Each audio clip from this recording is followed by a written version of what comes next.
என்னைக்கு திமுக ஆட்சிக்கு வந்ததோ 67 இருந்து ஒவ்வொரு ஆறாக செத்து கொண்டிருக்கிறது. ஏன்னா இவங்க ஆற்றை பற்றி அந்த முக்கியத்தை பற்றி இவங்களுக்கு தெரியல.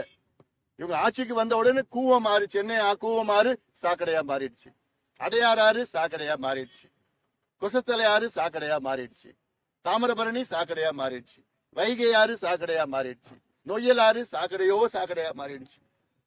சரி, மாறிடுது, மாறத்துக்கு தடுத்திருக்கணும். மாறின பிறகு என்ன செஞ்சாங்கன்னு ஒன்னும் செய்யல.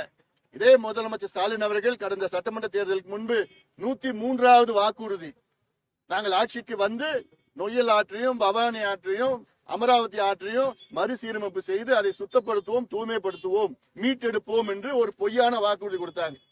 இந்த 4.5 ஆண்டு காலத்துல ஒரு துரும்பு கூட வைக்கல. நாங்க தான் மத்திய அரசுக்கு அழுத்தம் கொடுத்து 10,000 கோடி நிதி ஒதுக்கீடு செய்யணும், கொடுக்கணும், இந்த ஆத்தை காப்பாற்றணும்னு தொடர்ந்து வலியுறுத்தி வரும். நாங்க பாட்டாளி கட்சி வரோம்.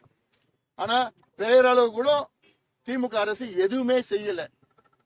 ஆக இதெல்லாம் நிச்சயமாக மக்கள் பார்த்து கொண்டிருக்கின்றார்கள். திமுகவுக்கு சரியான பாடத்தை புகட்டுவார்கள். இது இந்த நொய்யல் ஆற்று மூலமாக இது கொங்கு மண்டலத்தினுடைய பெருமை.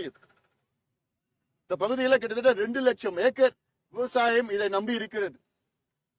கிட்டத்தட்ட 85 நகர்ப்புற பகுதிகள், நகர்ப்புற பகுதிகள்னா நான் சொல்றது கோவை, திருப்பூர் போன்ற நகர்ப்புற பகுதிகள், இன்னும் பேரூராட்சிகள்ல 85 நகர்ப்புற பகுதிகள் இந்த ஆற்றை நம்பி இருக்கிறது, குடிநீருக்கு நம்பி இருக்கிறது. இவ்வளவு பெரிய பிரச்சனை இருக்கு.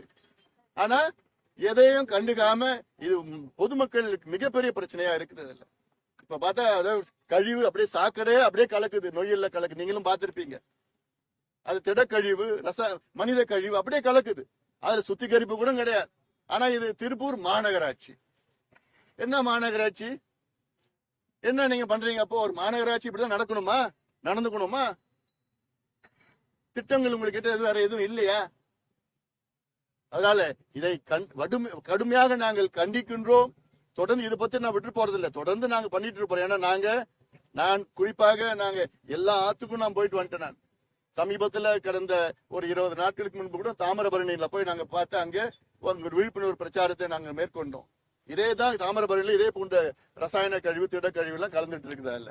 அதனால இது நிச்சயமாக மக்களிடம் எடுத்து செல்ல வேண்டும் என்ற நோக்கத்திலே தான் பாட்டாளி கட்சி என்னுடைய நடைப்பயணத்தில் இது ஒரு நிகழ்ச்சியாக நாங்கள் வைத்து இன்னைக்கு அழுத்தம் கொடுத்துட்டு வரோம். தொடர்ந்து நாங்கள் கொடுப்போம்.